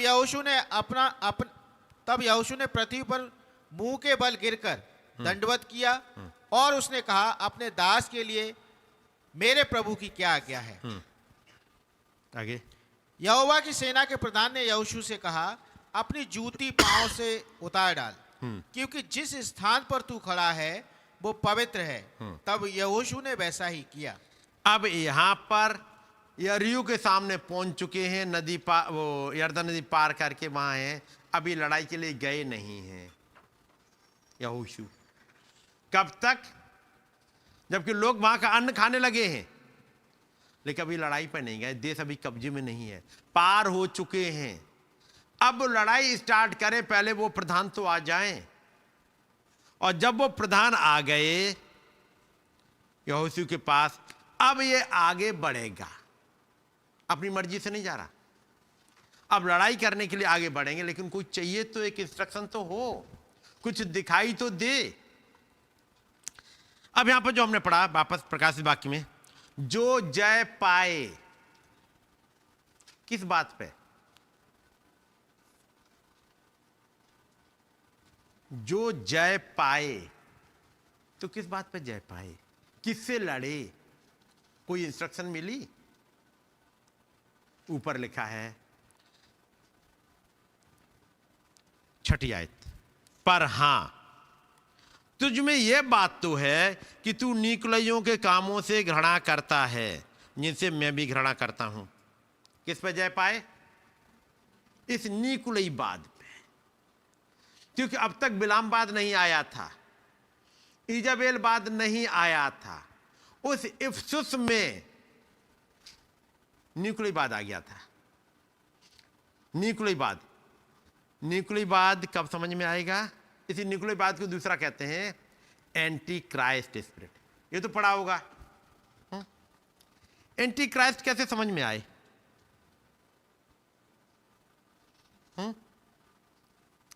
एंटी क्राइस्ट समझने के लिए आपको पहले क्राइस्ट समझना पड़ेगा, तब उससे पहले समझ में नहीं आएगा, है कि नहीं? पहले यही नहीं पता क्राइस्ट है क्या, और क्राइस्ट क्या है, जैसे कहते हैं वचन। यदि यही नहीं पता हो कि वचन क्या है, तो एंटी वर्ड क्या है कैसे समझ में आएगा? यदि आपको, जैसे मैं एग्जांपल ले लेता हूं छोटा सा एक, यदि आपको यही नहीं पता कि यीशु मसीह पैदा कब हुए, सिंपल, जाड़ों में या गर्मी में, कुछ भी मान लेते हैं। जब आपको पहले यही नहीं पता वचन के द्वारा कि यीशु मसीह जब पैदा हुए तब गडरिये भी आए थे और मजूसी भी उसी चरनी में आ गए थे या नहीं आ गए थे, यदि वचन ना पता हो तो वचन से इधर या उधर कैसे समझ में आएगा? फॉर एग्जाम्पल, एक छोटा सा एग्जाम्पल और लूंगे। जब आपने सुना होगा भाई आशीष को कहते हुए, कल में यहां तक आ जाती, यहां तक नहीं कहते ना, कल में, कभी बोलते ट्रैक्टर चला दिया है, कभी कहते कल में यहां तक, है ना, सुना होगा ना। तो क्या कल में यहां तक लाने में गलत है क्या? कह रहे देखो कल में यहां तक आ गई, अच्छा चलो, अगले ने सुना, मैंने सुन लिया वचन। कल में चक्कर है कलमों का, मैं कलम ही साफ कर देता हूं, मैं रखूंगा ऐसे। क्या ये सही है? क्या यहां तक सही है? सही क्या है फिर? पहले ये पता हो हमें कलम यहां तक चाहिए, है ना? लेकिन बाइबल में तो कहीं लिखा ही नहीं है कि कलम इतनी चाहिए कि इतनी चाहिए। ये तो भाई आशीष अपने मन से कर लेते हैं, जैसे भी कर दिया ना, वो कपड़ों की वो नीचे तक खुलना चाहिए। कहां लिखा है बाइबल में? कुछ ज्यादा ही आ गए। यदि आप ये नहीं समझ पाए कि सेवकाई ये है कौन, जो ये भाई कह रहा है उसको विंडिकेट करने के लिए तो खुदा तक आ जाते हैं, और ये जिसको खुदा विंडिकेट कर दे उसको आपके विंडिकेशन की जरूरत नहीं है, आपके हां और ना की जरूरत नहीं है नहीं? जिस नबी को खुदा ने विंडिकेट कर दिया और वो आका खम्बा भेज दिया, उसको चाहे डॉक्टर बेस्ट, चाहे डॉक्टर रॉय डेविस, चाहे मिस्टर गॉडलैंड से, चाहे कोई आ जाओ, किसी के की जरूरत नहीं है यदि खुदा ने विंडिकेट कर दिया तो। इसलिए पहला पॉइंट में रखा था, जब तक आपने समझा नबी के वचन है तो नहीं समझ में आएगा। वो संडे को तो भाई आशीष प्रचार कर देते हैं, कुछ नहीं बनेगा आपको। क्योंकि कई बार सुना होगा आपने, भाई कोई आता है यहां, हमें तो कभी नहीं दिखा। क्या देते हैं, वो कोई आता और फिर गुस्सा हो जाते हैं। अरे वो नहीं गुस्सा हो रहा, कोई है, और गुस्से के पीछे आपको करेक्ट करना है कि नहीं? सो अब कपड़ों को वहां तक उन्होंने बोल दिया, कह रहे मान लो, मानने में क्या नुकसान है? कलम यहां तक है, यहां तक वो कहते ट्रैक्टर चलवा के मत आ जाओ, मत चलवाओ। मैं केवल एग्जाम्पल समझा रहा हूं ताकि चीज समझ में आ जाए। वो भाई यदि कह रहा है और यदि मान लेते हैं उस भाई ने गलत कह दिया, तो याद रखिए वो आका खंबा जो लीड कर रहे हैं वो गलत रहने नहीं देंगे। यदि उस मीटिंग में बाई चांस गलत हो गया, जो वो बोलना नहीं चाह रहे थे, वो 7,000 के बजाय 700 कह गए, तो मीटिंग खत्म नहीं हुई तब तक पढ़ा होगा आपने। एक दिन वो 1,44,000 को, हाँ ये ब्राइड है, या ये जो उसमें से निकल के आए ट्रिब्यूलेशन से, ये ब्राइड है। वो कह रहे नहीं, कुछ गड़बड़ है क्या? कोई बीमार है? किसी की तबीयत खराब है क्या? नहीं, किसी की तो नहीं, कोई गड़बड़ है कुछ। फिर वो देख रहे कहां है क्या, अब ये नहीं समझ पा हुआ क्या है। फिर कहते हैं अच्छा, फिर कोई भाई कहते अच्छा मैंने क्या बोला था, फिर वहां पे अच्छा ये वजह थी, पवित्र आत्मा ने पकड़ लिया, वो आगे बढ़ने नहीं दे रहा। यदि या तो यह मानो कि आका खम्बा उनके साथ नहीं रहता, या नबी के पास एक बार आया था फिर वो छोड़ के चला गया। जैसे कई एक ने कहा कि भाई ब्रनम हमेशा कहते हैं कि वो दूत उनके साथ रहता था, वो 18 दिसंबर को कहां चला गया था? कहीं सुना है ना? 18 दिसंबर को जिस दिन उनका एक्सीडेंट हुआ था, उस दिन दूत कहां चला गया था? यदि उनके साथ रहता है, वो दूत कहीं नहीं गया, वो दूत साथ था। नबी जरूर चला गया, कारण क्योंकि जो बाचा बांधने वाला है उसका जाना जरूरी होता है, नहीं तो ये इफेक्ट में नहीं आ सकती। कई भेद थे जो भाई ब्रैनम ने भाई पैरी को भी बता दिए थे, कई भेद थे जो हिंट में कुछ कुछ बता दिए जगह जगह। भाई ब्रैनम ने मोहरे प्रचार करते वक्त भी एक हिस्सा साथी मोहर का रख दिया, इसे मत प्रचार करना, इसे मत भेजना। कुछ और हिस्से थे, इसको अभी रिलीज मत करना। जब वो चले गए तब 1966 में भाई पेरी और भाई बिली पॉल बैठते हैं, मीटिंग करते, कहते हैं अब हम सब रिलीज कर देंगे, अब सब रिलीज हो गया। बाचा का बांधने वाला जब तक वो जाए ना, बाचा अफेक्ट में नहीं आती। इस बाचा का में दूसरा एक पापा के कई एक बच्चे हैं, कौन सा बच्चा कैसा है कैसा नहीं है। अब पापा सबसे प्यार करते और मालूम है भाई इनमें झगड़ा वगड़ा हो जाएगा, नहीं तो एक तो बड़ा खतरनाक है आकर के मुझ पे ही मारपीट करने लगेगा। पापा ने क्या करा, उन्होंने कहा बेटा मैं वसीयत लिख दे रहा हूं। उन्होंने लिख दी वसीयत। अब वसीयत लिखे उन्होंने, रजिस्टर्ड करानी होती करा दी। अब वो वसीयत खुलेगी कब? बच्चे बहुत चक्कर में देख लूं पापा से क्या लिखा है, नहीं तो इन्हीं के सामने ही चेंज करा लूंगा मैं। अब वसीयत खुल नहीं सकती। कब तक? जब तक वो चले ना जाए, है ना? क्या उससे पहले खुल जाएगी? अब किसको क्या मिलेगा ये तो वसीयत खुलने के बाद ही पता लगेगा, है ना? जूनियर जैक्सन ने क्या देखा था ख्वाब में? नबी कहते हो मालूम है जूनियर, मैंने तुम्हें उसका मतलब नहीं बताया, जैसे ही तुमने कहा और मैं बड़ी तेजी से निकल के चला गया। याद है तुम्हें? उन्होंने कहा, जूनियर जैक्सन ने कहा है। जैसे कहेंगे बेटा तुम्हें कुछ नहीं मिलना, क्योंकि थोड़े दिनों के बाद तुम मैसेज से चले जाओगे, क्योंकि तुमने खुद बता दिया। लेकिन मैं नहीं बता रहा। सिस्टर स्टेफी, आपको याद है आपका सपना तो पूरा हो गया, उसी दिन बीमार आप हुई तो आप चंगी हो गई, आपका तो पूरा हो गया। तो जूनियर जैक्सन का ही बता देते। हाँ कह रहे जूनियर जैक्सन से कह रहे, जूनियर तुम्हें याद है मैंने तुम्हारा सपना नहीं बताया, मैं बड़ी तेजी से चला गया था मैं। उन्होंने कहा हाँ ब्रदर याद है, बिल्कुल याद है, गॉड ब्लेस यू ब्रदर, मुझे बिल्कुल याद है। जब वसीयत खुली तो पता लगा जूनियर जैक्सन तो चले गए। मेरी बात समझ रहे ना? ये वसीयत खुलती ही नहीं पहले। भाई ब्रैनम ना जाएं, चेलों ने बहुत कुछ करा, आप भी बने रहो और पवित्र आत्मा भी आ जाए। पढ़ा है ना? उन्होंने कहा जब तक मैं ना जाऊं वो सहायक आएगा ही नहीं, क्योंकि सहायक एक्चुअली जाना मुझे ही है, रूप बदलना है और आना है। वो आत्मा जो मसीह में बंद था एक बॉडी में, जब तक वो ना जाए तो रिलीज कैसे हो? वो आत्मा जो भाई ब्रैनम में बंद है, जो दूत में बंद है, जब तक वो दूत जाए ना, बाकी सब जगह कैसे आए? यहां लिखा है जिसके सुनने के कान हो वो सुन ले। उससे पहले हाँ क्या सुन ले? जो जय पाए। किस बात पे? तो ऊपर मिल जाएगा निकुलई बात, निकुलइयों के काम। और निकुलइयों के काम के लिए लिखा है, छठी आयत पढ़िएगा। पर हाँ तुझ में ये बात तो है कि तू निकुलइयों के कामों से घृणा करता है, जिनसे मैं भी घृणा करता हूं। तो निकुलइयों को कुछ काम रहे होंगे। चलिए निकुलई बात देखा है क्या होता है? एक इंसान की मातहती में चलना, यही तो होता है।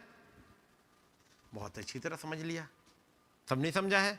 और इस इफिशियंस पैरेलल टू जोशुआ नबी प्रचार कब कर रहे हैं? 1960 15 मई सांझ का समय, क्योंकि 15 मई की सुबह उन्होंने प्रचार किया रिजेक्टेड किंग, तिरस्कृत राजा, है ना? उस रिजेक्टेड किंग जो कि गॉड ऑलमाइटी हैं, इनको रिजेक्ट करा गया। ये जुड़ा हुआ है इफिशियंस पैरेलल टू जोशुआ। उसका मतलब इफिसियों में कुछ चल रहा होगा। इफिसियों में एक विचार उठ रहा था। और विचार क्या उठ रहा था? शमूएल तो बुढ़ा हो गया, शमूएल को जाने का टाइम हो गया। और तो और ना, इस शमूएल के बच्चे उसकी राहों पे भी नहीं चलते, है ना? शमूएल के बच्चे इनकी राहों पे नहीं चलते। हमें मालूम बिली पॉल के साथ क्या हुआ था, पुरानी कहानी मालूम है, घर का मामला था, दबा दिया गया है ना? बिली पॉल के साथ क्या हुआ मालूम है, उनका सब पूरी कहानी मालूम है। भाई ब्रैनम देखो इसके अगेंस्ट में जरूर रहते, लेकिन उनका बेटा ही पीने लगा था। और देखो बाकी घर का पूरा हाल देखो इनका। शमूएल के बच्चे उसकी राह पर नहीं चलते। अब हमें एक और चाहिए, एक विचार आने लगा वहां। शमूएल के बच्चे उसकी राहों पर नहीं चलते, फिर एक काम करते हैं। अब कुछ एल्डर्स बैठे, पुरानी है ना, वहां पढ़ोगे कुछ पुरानी बैठे इसराइली में। शमूएल नबी तो ठीक है, लेकिन इनका जाने का टाइम अब हो रहा है। हमें भी लगता है एक राजा चाहिए। कहाँ बार बार नबी को भी ढूंढे, पता भी नहीं लग पाता कौन सा नबी है, क्या है, कहाँ से आएगा। एक काम करते क्यों नहीं कि राजा वाला सिस्टम ले आते, पक्का रहेगा कौन सा राजा आएगा, ये जाएगा तो उसका बेटा आ जाएगा, उसके बाद उसका बेटा आ जाएगा, उसके बाद उसका बेटा आ जाएगा। अब ढूंढ रहे हैं, अब ये किसी के मन में विचार उपजा, क्या हमारे लिए भी एक राजा होना चाहिए। वो गए दूसरे के पास, दूसरा तीसरे के पास, हाँ में हाँ मिलाते हुए चलते चलते जैसे कोरा की तरह चले ना, एक बड़ी भीड़ इकट्ठी हो गई और फिर सब मिलके आए एक बड़ा सा झुंड बना के। शमूएल, आपसे कुछ बात करनी है। उन्हें बताओ। हमें लगता है जो हालात बता रहे हैं और आपके बच्चे सुनते नहीं, आपका भी उम्र हो गई है और ज़्यादा हर जगह आ नहीं पाते, आपको बुलाते हैं बार बार, आ जाओ आ जाओ, आप भी कहते हैं वो चला नहीं जाता, उम्र भी हो गई है मेरी, तो मुश्किल होती है। कोई ऐसा होना चाहिए ताकि काम कर सके, खुदा की इतनी बड़ी प्रजा की देखभाल अच्छे से कर सके। अब कहीं बात आती है लड़ाई की, आप तलवार भी नहीं चलाना जानते हो। क्या शमूएल को तलवार चलानी आती थी? क्या उसने कभी तलवार चलाई है?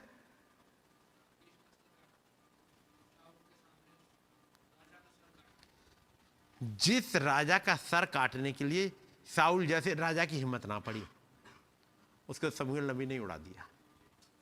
पढ़ा है ना, अगाग का सिर काटने के लिए हिम्मत नहीं पड़ रही थी, कैसे काट लो, उन्हें तुमसे नहीं कटेगा, आप तो प्रॉफिट हो, तो उन्हें कुछ कोई बात नहीं है, मुझे सब आता है ना, और उड़ा दिया उन्होंने। करा, यही करा।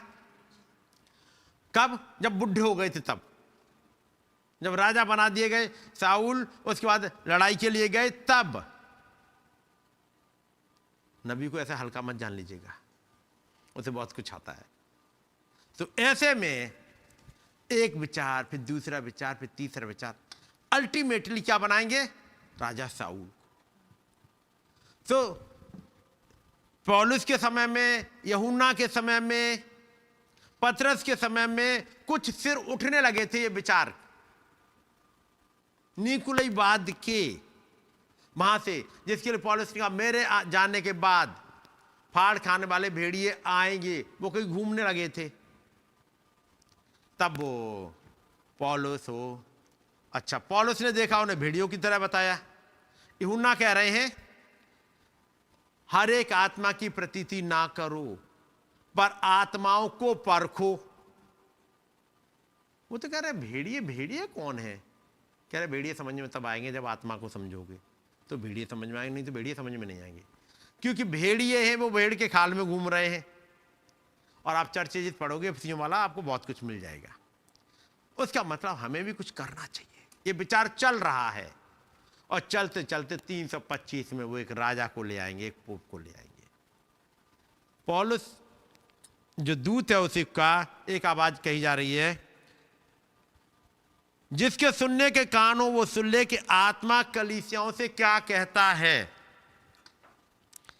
जो जय पाए उसे मैं जीवन के पेड़ में से खाने को दूंगा। ठीक है नहीं? किसको देंगे? जो जय पाए। तो पहले याद रखना है, मैं इफ्सियों के समय पर जाऊं वहां, तो जय किस पे पानी थी? नीकुलईवाद पे। क्या नीकुलईवाद खत्म हो गया? आज भी नहीं। आज तो नीकुलईवाद भी है, बिलामवाद भी है, ईजेबलवाद भी, और ढेर सारे आएंगे बाद। मैं तो केवल अभी तो उस समय की बात कर रहा हूं। और वहां प्रॉमिस करी गई थी कि जो जय पाए मैं उसे जीवन के पेड़ में से जो खुदा के स्वर्ग लोक में है फल खाने को दूंगा। है ना? किस में से खाने को दूंगा? है कहां पे वो? खुदा के स्वर्ग लोक में। जीवन का पेड़ खुदा के स्वर्ग लोक में, खाने वाला जमीन पे है कि नहीं? खाने वाला जमीन पे है, और फल जो एक बार अदन की वाटिका में था, अवेलेबल था, पड़ा होगा, और वो ऐसा था यदि कुछ भी गुनाह किए हों, वहां लिखा है आदम ने फल खा लिया और हमारी तरह हो गया, हम में से एक के समान हो गया है। लेकिन कहीं ऐसा न हो कि जीवन के पेड़ में से खा ले, और यदि जीवन के पेड़ में से तब भी खा लेता, केस क्लियर हो जाता, हमेशा के लिए जिंदा रह जाता, मौत का असर खत्म हो जाता। उसका मतलब जब भी ये अवेलेबल होगा, मौत का असर खत्म हो जाएगा। यही जीवन का पेड़ जो यीशु मसीह है, जब नीचे हेल में मिलने गए थे कुछ से, मौत का असर उन पर से खत्म हो गया खत्म। उनकी थियोफनी, उनका ये वाला शरीर भी मरणहारता खत्म होकर अमरता में बदल गया था।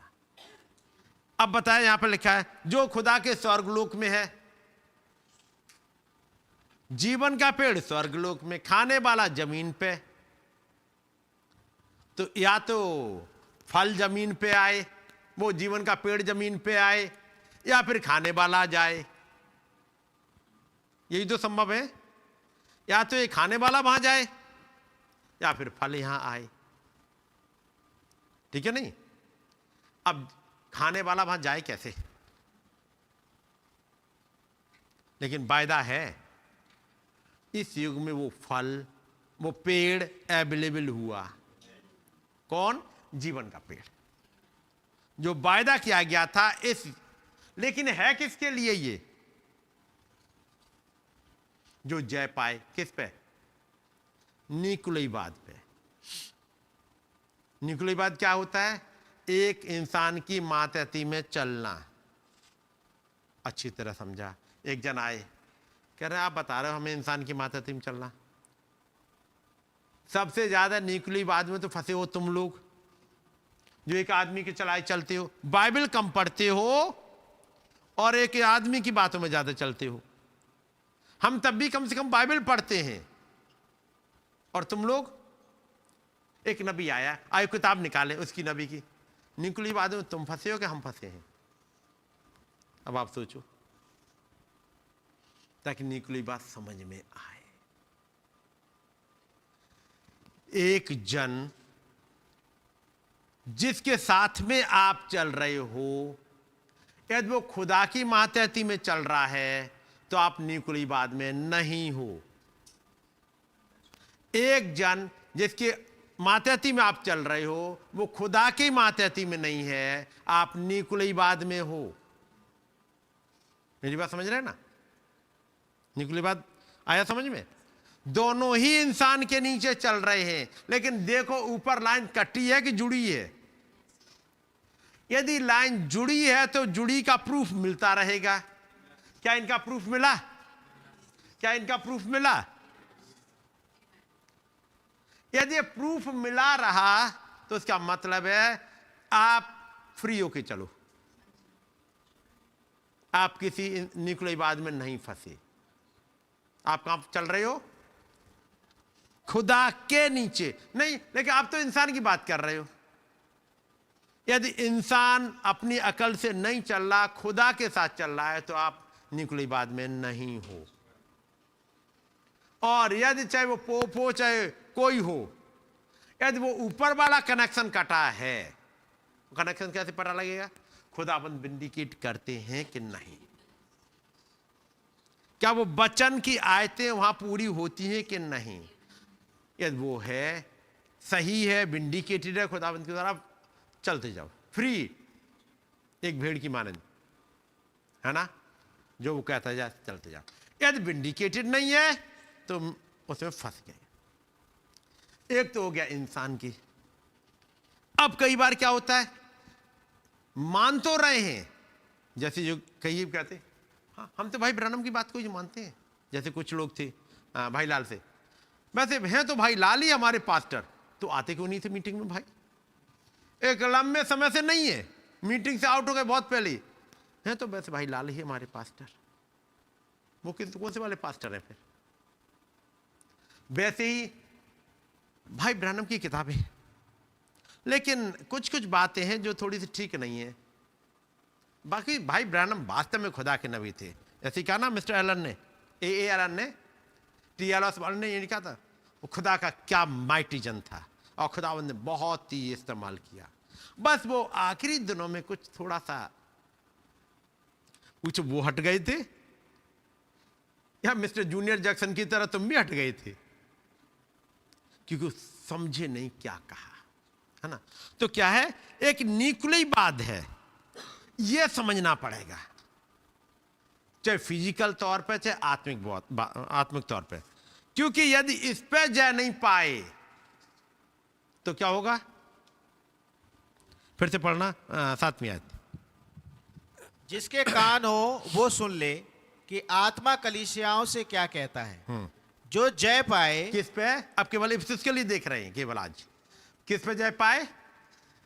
निकुलई बात पे। उसका मतलब निकुलई बात का आपके हर एक एंगल देखना पड़ेगा और उस पे जय पानी पड़ेगी। और यहीं पे लड़ाई है, लड़ाई यही है। आप जैसी चलोगे निकुलई बात की जड़ ढूंढने के लिए, लड़ाई स्टार्ट हो जाएगी। कहां? परिवार में, कहां? ऑफिसों में, है ना। कहां पर? चर्च में। कहां पर? इंडिविजुअल के अंदर। यह लड़ाई एक जगह नहीं है। जैसे ही आपने समझ में आया निकुलई बात में, तो यहां फंसा हूं निकुलई बात में, अपने ही विचारों में जो खुदा का नहीं है। जब तक जो विचार खुदा की तरफ से है वो है, आप चलते जाओ। लेकिन जहां एक विचार है, नबी ने एक बात कही थी, जब कोई एक जन आया मेरे पास में पूछने के लिए, भाई ब्रैनम ये सही है या ये गलत है, मैं ये काम करूं कि नहीं करूं। पढ़िएगा शायद उसमें है खुदा के सारे हथियार बांध लो, नहीं, डिम्नोलॉजी आखिरी वाला पार्ट है ना, तीसरा वाला पार्ट है डिम्नोलॉजी का, इंट्रेसिंग स्पिरिट में। कि एक ना कि मुझसे पूछा, भाई ब्रैनम मुझे ये करना चाहिए कि नहीं करना चाहिए। भाई ब्रैनम एक सीधा जवाब देते हैं, यदि भाई कोई डाउट है तो उसे छोड़ दो। यदि डाउट है तुम्हें इस बात पे कि सही है कि नहीं है, उसे छोड़ दो। और जैसी बात आएगी छोड़ दो, एक लड़ाई स्टार्ट हो जाएगी अंदर ही। छोड़ दो तो नुकसान बहुत होगा, छोड़ दो तो ये होगा, एक लड़ाई स्टार्ट हो जाती है। अब उन पे जय पानी है ना। एक बिलीवर को जय पाने के लिए अब लड़ाई चाहिए, क्योंकि इफिसियों के काल में यरीहो में जाके खड़े हैं यहोशू। अब हर इंच के लिए लड़ना होगा, हर इंच के लिए। मुझे और आपको इस मैसेज में आ गए हैं, जस्टिफिकेशन सेंटिफिकेशन से गुजर के यहां आ गए बैप्टिज्म ऑफ होली गोस्ट तक। मैं ये नहीं कह रहा बैप्टिज्म ऑफ होली गोस्ट नहीं मिला, मैं मान के चलता हूं सबको मिला, क्योंकि इस युग में स्टार्टिंग यहां से है। मैं यही मान के चलता हूं सबको मिला है। नहीं मिला है खुदावन से दुआ करिएगा और ताकि वो मिल जाए। लेकिन ये इस युग में ये स्टार्टिंग पॉइंट है ना। क्या? पवित्र आत्मा का बपतिस्मा। सब मान के ही चलता हूं कि पवित्र आत्मा का बपतिस्मा सबको मिला है।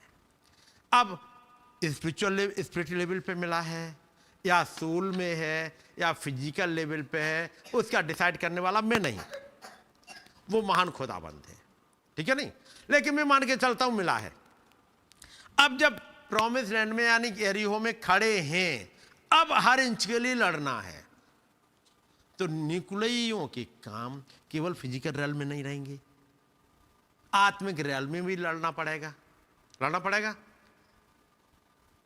अगली चीज क्या है? फिर से पढ़ना भाई 7वीं आयत, फिर इसके बाद में बंद करूंगा।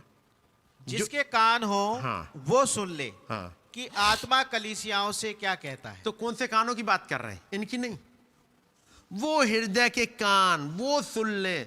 और सुनने के लिए नबी ने समझाया, समझ ले। सुनने का मतलब समझ ले। क्या समझ ले? जो जय पाए। मैं केवल लिया है पॉइंट निकुलई बात का। खुदावंद ने चाहा तो निकुलई बात को आगे देखेंगे, नहीं तो बिलामबाद या दूसरे और जो भी होगा उसको देखेंगे। लेकिन एक बात है, यदि आपने जय नहीं पाई तो जीवन का पेड़ जो इस युग में आया वो खाने को नहीं देगा। अच्छा, यहां लिखा है, हिंदी में से पढ़ रहा हूं मैं, जो जय पाए मैं उसे जीवन के पेड़ में से जो खुदा के स्वर्गलोक में है फल खाने को दूंगा। क्या खाने को दूंगा? अब अंग्रेजी पढ़ रहा हूं मैं, अंग्रेजी वाला है। दैट ओवरकमथ, टू whom, किसके लिए? वो, that overcometh will I give to eat of the tree of life. Fruit कहां गए? जीवन का पेड़ में से। इसलिए नबी ने कहा मलकी सदेक ने अपने में से दिया, मीन्स अपना पोर्शन। इस युग में ट्री ऑफ लाइफ बन के आया थियोफनी, आपको आपकी थियोफनी देने के लिए आए हैं। तो यदि आपने जय नहीं पाई तो आपकी थियोफनी नहीं मिलनी, क्योंकि अरे मैं अपने में से, और इस युग में आए वो थियोफनी फॉर्म में, तो अपनी थियोफनी में से देंगे यदि आप जय पाओ। जय पाने से पहले आप देखो जय पानी किस पे है, लड़ाई है किससे? पौलुस ने कहा हमारी लड़ाई लहू और मांस से नहीं है ना। तो मैं यही बंद करूंगा आज इस पॉइंट को, और ताकि यहां याद रखिए कि खुदावंद ने चाहा तो आगे यहां से स्टार्ट करें, क्योंकि इफ्सियों वाला छोटा हिस्सा नहीं है जो जय पाए और वो खुदा के हथियार बांध लो। क्योंकि हथियार तो जब बांधोगे जब पहले पता हो लड़ाई किसकी है, कौन सा हथियार चलेगा, कैसे चलेगा, और कितने हथियार वहां हैं, है ना। क्योंकि खुदा के हथियार हैं बहुत जबरदस्त। खुदावंद दया करे चीजें समझ में आने पाए। आइए हम लोग दुआ करेंगे, और मौका होगा, चूंकि हमारे पास टाइम है थोड़ा सा, आप लोगों को टाइम है, जो भी दुआएं अपने खुदावंद के सामने रखना चाहें रखिएगा। दुआओं को छोटी रखिएगा, और टाइम हो जाए